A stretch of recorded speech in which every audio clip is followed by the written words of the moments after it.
Bonjour à tous et bienvenue dans cette nouvelle vidéo sur ma chaîne YouTube. Et aujourd'hui on se retrouve pour la critique de la saison 5 de Supergirl. Je vous ai proposé récemment la critique de la saison 4 de Supergirl, je vous encourage à aller la voir où je parle de comment j'ai rattrapé toutes les saisons de la série. Donc je fais un point voilà, sur tous les éléments et pourquoi je me suis enfin lancé sur Supergirl.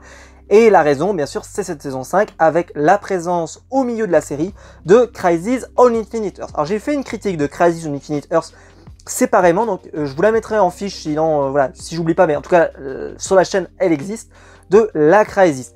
Donc la Crisis c'était le gros événement attendu par beaucoup de gens, avec l'anti-monitor, le monitor, etc. etc. J'avais donc hâte de le voir et j'ai voulu donc rattraper l'intégralité de Supergirl pour la diffusion. Et ça a été donc une expérience assez incroyable, j'ai pas forcément accroché à la saison 1, à la saison 2, à la saison 3, c'était correct mais sans plus. La saison 4 avait été une excellente surprise, j'en avais parlé en vidéo, et justement arrive cette saison 5. Je ne savais pas quoi en attendre, la fin de saison 4 avait été assez surprenante avec la fausse mort de Lex Luthor, c'est pas un spoiler de dire ça parce qu'on le savait, donc on s'en doutait, hein, puisque voilà, le Monitor était pas là par hasard, comme on dirait l'autre. Et de l'autre côté, on avait donc Lina qui avait découvert les origines et la vraie identité de Supergirl alias Kara. Ça s'est fini là-dessus, et on ne savait pas sur quoi ça allait porter. Et ça va être très très dur pour moi de vous parler de cette saison. Pour une raison simple, c'est que elle est très dure à juger en entier, parce qu'il y a, en fait, il y a deux saisons. C'est pas, il y a deux parties. Il y a ce qui s'est passé avant la Crisis, ce qui se passe après la Crisis. Avant la Crisis, c'est l'opposition entre Lina Luthor et le personnage de Supergirl. Lina a un projet en fait de contrôle des esprits, qui est assez important dans la série, qui veut, elle veut utiliser tous les éléments pour pouvoir contrôler, voilà, et arrêter un petit peu la haine, et puis contrecarrer les plans de Supergirl. Et elle a un petit peu une image de méchante. En tout cas, c'est comme ça qu'elle nous est vendue. Mais j'ai du mal, je vais pas vous mentir, j'ai toujours eu du mal dans cette première partie à considérer qu'elle était véritablement méchante. On a plutôt l'impression d'un personnage qui boude. C'est pas, je sais pas si vous avez cette impression tout le long, mais moi j'ai l'impression d'un personnage qui boude. Et qui est un peu en situation, je l'appelle comme ça, c'est la situation d'attente. C'est-à-dire que ce personnage, il était en train de faire son truc dans son coin, il essaie de foutre le bordel, elle essaye de lancer un truc qui va essayer de régler, de contrôler un peu tout le monde, y compris Supergirl. Voilà, elle a un projet un peu diabolique, c'est vrai. Où elle s'associe, elle prend contrôle du frère du Martian Manhunter, ce qui est plutôt pas mal. D'ailleurs, la relation de fraternité est vite expédiée, mais bien racontée. Moi, j'ai bien aimé. Le retournement se fait assez bien et assez vite, donc c'est pas mal. Mais comme je dis, ils ont pas tant de temps que ça en fait avant la Crisis. Donc ils sont obligés de boucler l'intrigue, et en même temps tu as vraiment l'impression que c'est du remplissage. Je sais pas si c'est très clair ce que je vous dis, mais c'est du remplissage, mais tu sens que s'ils avaient pu encore plus vraiment voilà, établir, raconter plus de choses, ils l'auraient fait. Mais il fallait que cette histoire se termine pour permettre le retour du grand méchant de la saison qui est Lex Luthor, et laisser également de la place aux Léviathans, qui sont un groupuscule de divinités qui ont des pouvoirs et qui essayent de contrôler les éléments et qui ont un projet secret derrière lequel ils voudraient eux également contrôler les gens, mais d'une façon différente, par un logiciel qui est monté par la société dans lequel qui a racheté le Daily Planet, enfin pas le Daily Planet, mais le journal de Kara, qui s'appelle pas le Daily Planet, je me souviens plus de son nom, mais voilà. Alors la déception de cette saison, c'est dès le début de la saison, Jimmy Olsen qui s'en va, forcément dans cette partie-là. Moi j'aimais bien Jimmy, je sais qu'il fait pas l'unanimité, je l'ai lu dans vos commentaires. Moi je le trouvais plutôt bon, c'est vrai que c'est pas un personnage extraordinaire, je veux bien le reconnaître, mais je trouve que l'acteur faisait jamais de fausses notes. Et pour un personnage comme lui, qui est censé être le bon pote, assez sympa et toujours avec le cœur pur, je trouve qu'il était au niveau. Je trouve que ce qu'ils ont fait du fait que ce soit un héros avec une identité connue est pas mal. Je trouve que c'est assez intéressant. Et son départ, c'est bien parce qu'ils l'ont pas fait mourir, donc il peut revenir s'il le souhaite. Je sais pas s'il a eu des propositions de rôle depuis, est-ce que... Voilà, mais c'est bien de se laisser une porte de sortie pour qu'il puisse revenir. J'ai entendu dire aussi que le Martian Manhunter allait quitter la série. Donc peut-être qu'ils lui offriront une porte de sortie également, mais qui pourra revenir. Voilà. Alors lui, je pense qu'il aura plus de propositions parce que je l'avais vu jouer dans la série Homeland et il est vraiment bon. Donc c'est pas que Jimmy, l'interprète de Jimmy est mauvais, c'est juste que il est moins reconnu. Voilà, il a moins joué dans des trucs où j'ai vraiment pu me dire ouais, il a quand même un sacré potentiel. C'est un bon acteur, mais pas extraordinaire. Donc je suis pas sûr qu'il y ait beaucoup de grosses séries ou de grosses productions cinématographiques qui l'appellent. Mais bon, il a envie peut-être d'arrêter, peut-être qu'il sent que son personnage tourne en rond, j'en sais rien. Même si je pense que son personnage aurait peut-être pu raconter d'autres choses. Mais bon. Donc le personnage de Lina va continuer pendant des épisodes et ça va retomber comme un soufflet. C'est-à-dire que ça va s'arrêter parce qu'il y a la crisis. Voilà, il y a la crisis, ça s'arrête. Et faut passer à autre chose. Et parce qu'il y a le retour de Lex Luthor, et que la timeline est complètement changée, et que Lex Luthor maintenant il est le grand gérant un peu du monde, l'homme de demain, et que c'est devenu un homme adoré des gens, et plus du tout un prisonnier en cavale, et que quand il est revenu dans le monde normal, et ben en fait on lui a donné plein d'astuces, plein de pouvoirs, enfin pas de pouvoirs, mais on lui a donné plein des responsabilités, un statut particulier, et il va en profiter. Sauf que lui, en plus, il a sa mémoire d'avant, et donc il retrouve un peu son côté un peu maléfique, sournois, voilà. Et justement, il veut s'intéresser au Léviathan, et essayer de démonter cette organisation. Et c'est pas mal. Le personnage de Lex Luthor, je l'ai déjà dit dans la saison 4, mais est pour moi une franche réussite. Et dans cette saison, également, sa relation avec Lina est très sympa. Sa relation avec Tessmaker, oh là là, mais qu'est-ce que je me régale. Quand il prononce Tessmaker, je trouve ça génial, en VO, je parle en VO, je sais pas ce que ça donne en VF, je t'avais dit la dernière fois, mais en VO c'est génial. Et là, quand il se sert d'elle en fait, et quand il en a plus besoin, quand il la jette, oh, mais c'était d'une violence, mais c'était jouissif, mais c'était violent, c'était génial, moi j'ai adoré parce que c'était tellement violent, non mais en fait je me suis servi de vous, j'en ai rien à foutre moi de vous. Moi, ce que je veux, c'est détruire tous les Kryptoniens. J'ai toujours eu cet objectif-là et je vous mène en bateau depuis toujours.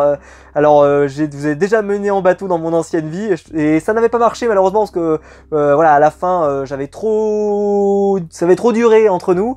Donc, je préfère l'arrêter maintenant tout de suite et comme ça, je vous casse. Et c'était hyper bien fait. Vraiment une super réussite. J'ai trouvé ça très très bien. Je suis très content. Il y a le personnage du Martian Manhunter aussi. Alors il n'y a pas énormément de choses sur ce personnage. Bon, il y a quelques éléments, sa relation avec son frère qui est pas mal, mais après au fur et à mesure c'est juste un super héros parmi les autres. Mais c'est pas mal, j'ai rien eu à leur reprocher. Alors c'est vrai, bon, il retourne un peu sur sa planète d'origine, il revient, on l'occupe, voilà, on l'occupe. J'ai pas vu que le personnage était mal utilisé dans cette saison. Et quand il est là, il est utile et intéressant, donc pas de souci, rien à lui reprocher. Le personnage de Brainiac, je m'en occupe après. Alors Nihanal, je n'aime toujours pas. J'accroche toujours pas à ce personnage. Je trouve qu'elle a pas vraiment de charisme, elle a pas vraiment d'intérêt, elle est pas très intéressante. Son développement... Alors oui, elle a une relation avec Brainiac. Brainiac a changé, alors c'est elle qui lui a demandé, donc maintenant il est devenu un petit peu plus robotique, un petit peu moins... et il fait tout dans l'excès, et elle en a marre, machin. C'est un peu relou. Après, bon, c'est une série un peu girly, Supergirl, donc je m'y attendais aussi qu'il y ait ce genre de truc. Mais pour moi, qui aime les séries de super-héros dans leur côté super-héroïque, je vous le cache pas, ce genre de truc, voilà, c'est un peu osef pour moi, un peu relou. Peut-être que pour vous ça vous plaît, mais voilà. Le Brainiac, je me le garde sous le coude parce que j'ai plein de trucs à dire. Il y a l'introduction du personnage de Kelly Olsen qui reste, qui sert à pas grand chose. Voilà, elle est là parce qu'elle travaille dans la société, donc il l'occupe. Ouais, si vous voulez, elle a une relation avec Alex qui est pas mal, mais ça développe pas grand chose. Je trouve que d'ailleurs les deux personnages n'ont pas tant évolué, c'est-à-dire que vous les avez quittés à la fin de la saison et dans cette saison, il n'y a pas eu grand chose, il n'y a pas eu quelque chose de construit entre les deux, il n'y a pas... Voilà, je sais pas ce que ça va donner. Honnêtement, ce couple-là, je sais pas mais il m'inspire rien. Voilà, il m'inspire rien. Et alors, il y a Andrea Rojas. Et Andrea Rojas, c'est la nouvelle, interprétée par Julie Gonzalo. Alors, vous la connaissez peut-être pas, mais moi je la connais très bien, puisque elle avait joué dans la série Dallas, la nouvelle version, et dans la série Dallas, elle jouait plutôt pas mal. Et justement, je me surprenais de la revoir nulle part, quoi, de la pas revoir dans une série télé parce que elle avait pas fait une prestation horrible, donc voilà. Donc quand je l'ai revue, j'étais plutôt content. Et je trouve qu'elle joue bien, la PDG, qui veut créer une interface pour que les gens puissent s'évader dans un autre monde. Alors ça fait très Ready Player One, hein, ça fait très dénonciation de Ready Player One, pour ceux qui ont vu Ready Player One vous comprendrez, mais moins bien, mais moins bien fait. Mais c'est pas si mal, et puis qu'on sait qu'il y a une menace derrière, donc en plus il n'y a pas ce sous-entendu de se dire que ça pourrait être bien de vivre dans ce monde-là, parce qu'il y a un problème, parce que les gens restent coincés dedans, etc., etc. Donc on construit bien, et donc cette deuxième partie de l'histoire, qui va plus miser sur les Léviathans, et plus sympa je trouve, avec Lex Luthor qui a un projet de fond, de se rapprocher des Léviathans pour pouvoir les approcher de près et les détruire de l'intérieur pour que ils détruisent d'abord Supergirl puis après pouvoir les détruire eux. J'ai trouvé ça très malin et très intéressant également, et avec un travail de longue haleine pour vraiment s'intégrer dans ce groupe là et tout, et c'est super. Et il faut que je le dise tout de suite parce que c'est très important, l'arrivée, l'intégration de Mitch Pileggi, que j'adore, qui joue le personnage de Ramakan. Alors, c'est le personnage qui contrôle les éléments, la terre, etc. Bon, il faut savoir que je suis un fanboy de cet acteur. Mais quand je vous dis un fanboy, c'est vraiment... Il a joué dans Sons of Anarchy, il a joué dans Stargate Atlantis, il a joué dans Dallas d'ailleurs, il joue ici. Tout ce qu'il fait se se transforme en or. C'est un acteur extraordinaire, il a une intensité dans son jeu d'acteur qui est extraordinaire. Je le dirais pas souvent si je le pensais pas, hein. Il est vraiment génial ce personnage, ouais, il est vraiment génial, enfin cet acteur est vraiment génial. Pour moi il devrait jouer dans plein de trucs parce qu'il est vraiment top. Je le vois dans plein de productions de séries, bon, il avait joué dans Supernatural, où il joue le grand-père des Winchester.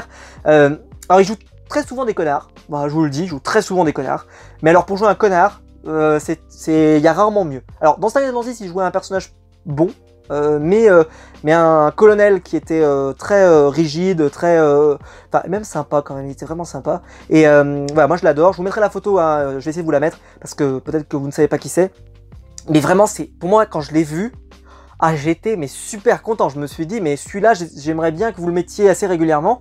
Et quand je l'ai vu arriver en un épisode, je me suis dit aïe aïe aïe aïe aïe aïe aïe, est-ce qu'il va pas disparaître dès l'épisode suivant? Est-ce que ça va pas être un méchant random? Et puis non, il est revenu 3-4 fois et tout. Je suis vraiment content. Je suis vraiment super content. Ça c'est vraiment mon côté. Enfin voilà, ça c'est le truc qui m'a vraiment plu. L'épisode aussi où Supergirl remonte le temps. Enfin remonte le temps. Voyage avec Mrs. Peak là pendant les épisodes 12 et 13. C'était génial, c'était génial. En fait, à chaque fois qu'elle essaye de remonter le temps, enfin de changer un événement, bah, ça transforme en un événement pire. Et donc en fait, c'est la meilleure version du futur. Oh, il y a des trucs où je me suis dit, ouais, hein, je suis pas sûr que ça se passerait vraiment comme ça. Je pense que ça serait beaucoup plus positif que ça ne l'est, mais bon, c'est comme ça. Ouais, ça c'était vraiment cool. Il y a eu le retour aussi de Winslow aussi, le premier informaticien de l'équipe et tout. C'était plaisant de le revoir, et il a joué Toyman, une nouvelle version de Toyman. C'était très cool, moi j'ai bien aimé, je trouve que ça marchait très très bien, parce que je pensais pas qu'il pourrait jouer un méchant, parce je trouve qu'il a un visage de quelqu'un de sympa, et au final ça a très bien pris sur moi, avec cette façon de se télécharger dans un ordinateur, et donc ça... C'est bien parce que ça reprend toujours les mêmes thématiques dans cette saison de l'intelligence, de l'esprit qui peut se télécharger dans une machine, etc., etc. Et bah, ça a fait une vraie cohérence dans le scénario que j'aime beaucoup. Qu'est-ce que je pourrais vous dire d'autre?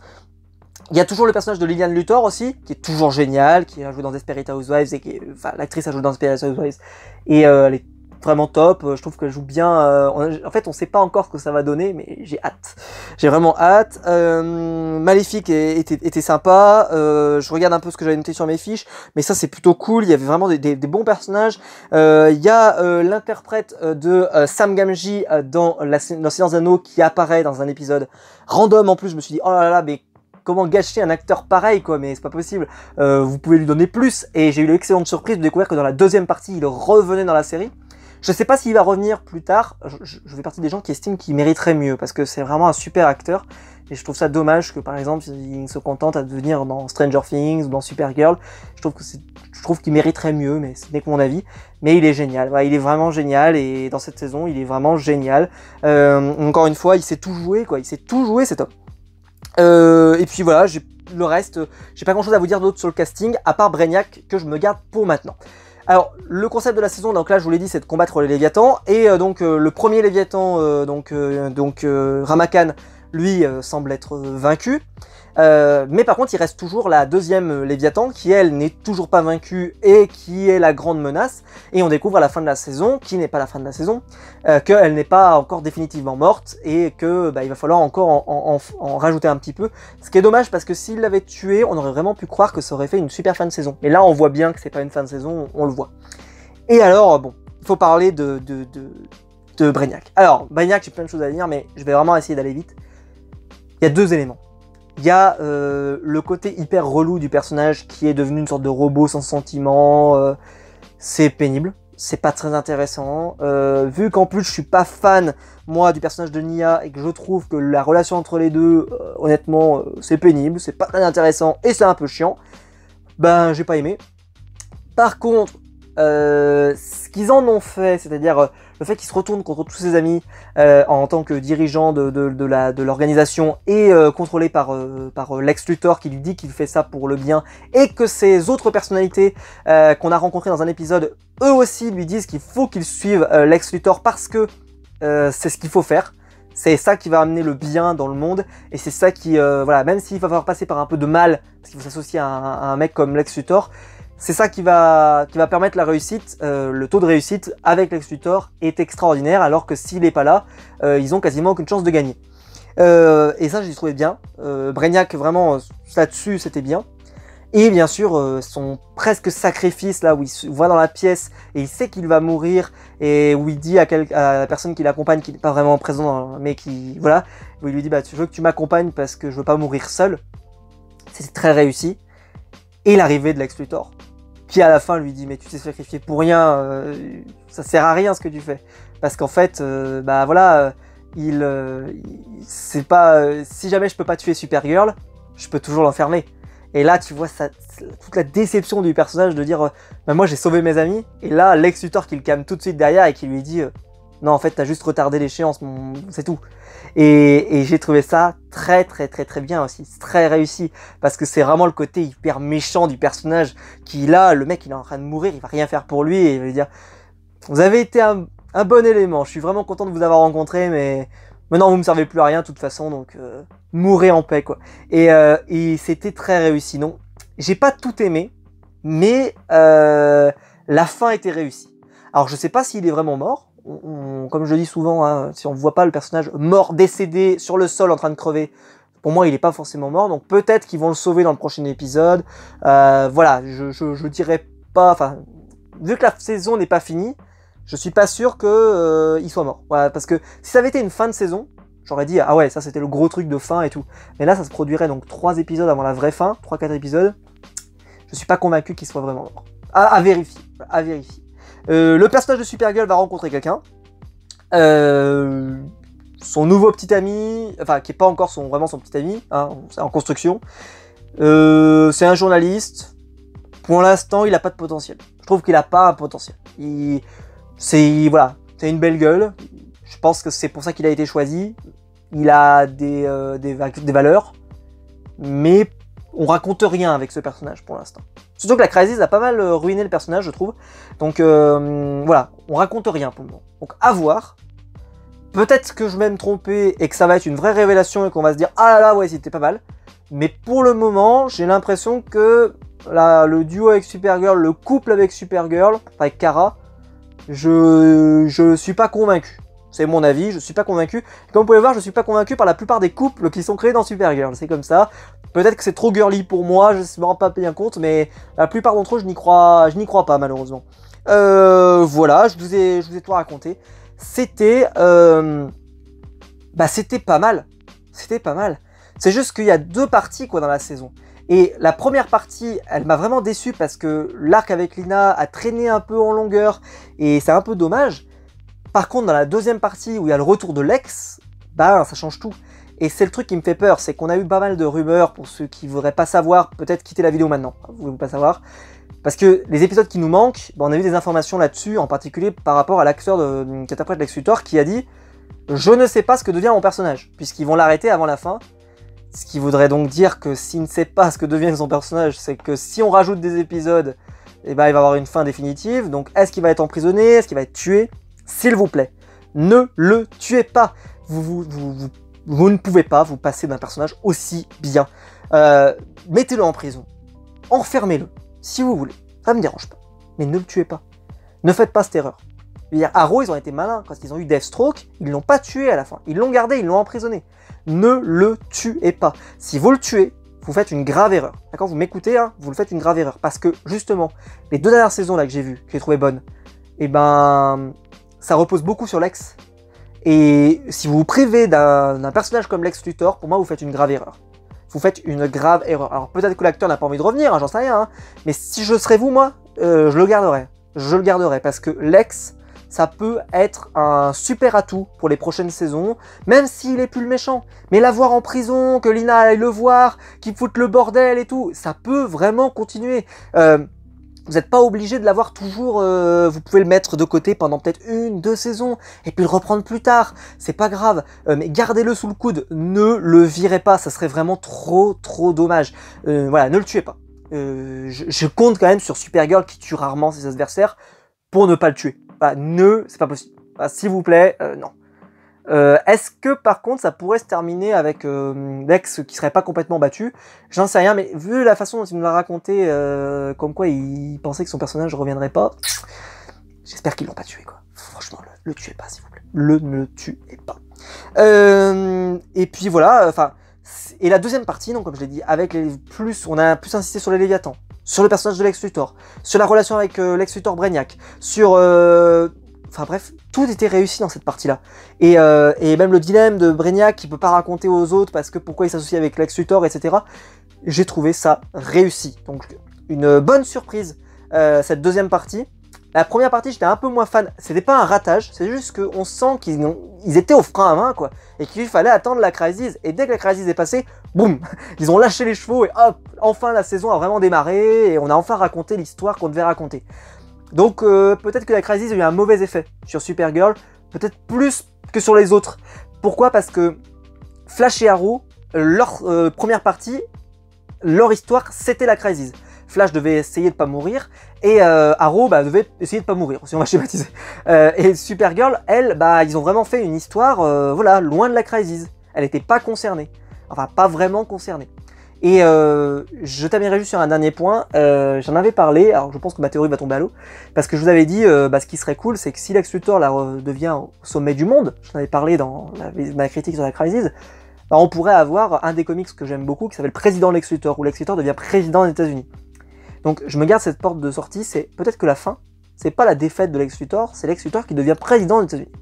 Et c'est pour ça que je vous dis que j'aimerais pas qu'on le perde, parce que j'aimerais beaucoup qu'on le garde, puisqu'on a vu qu'il y avait pas mal de difficultés avec le président, avec tout ce qui s'était passé dans la saison 4, j'adorerais voir Lex Luthor en président. Alors là, je pense que ça serait une excellente utilisation du personnage. Je sais pas s'ils vont le faire, mais pourquoi je vous dis ça, c'est parce que les épisodes seront sûrement diffusés à la rentrée.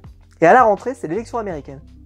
Et donc, s'il y a l'élection américaine à la rentrée, et qu'en même temps, je sais pas qui sera élu, on s'en fout, et en même temps, ils mettent Lex Luthor président des États-Unis, ça pourrait être vachement cool. Ça pourrait être vachement cool. Voilà. C'est une théorie qui repose sur rien. C'est juste, si ça se produit, c'est pour ça qu'il faudrait pas le tuer. Parce que il y a vraiment un truc à raconter. Voilà. Dites-moi vous ce que vous en avez pensé. Est-ce que vous aussi, vous avez été plutôt satisfait de cette saison? Mais est-ce que aussi vous avez vu cette différence, quoi? C'est-à-dire la deuxième partie qui était vraiment bien, et la première qui était sur la retenue, voilà. Dites-moi ce que vous en avez pensé. Si la vidéo vous a plu, vous pouvez la liker, vous pouvez vous abonner, vous pouvez la partager sur les réseaux sociaux. Le lien Utip, il est dans la description, c'est pour me soutenir. Et quant à nous, on se retrouve très vite pour une prochaine vidéo. Allez, ciao!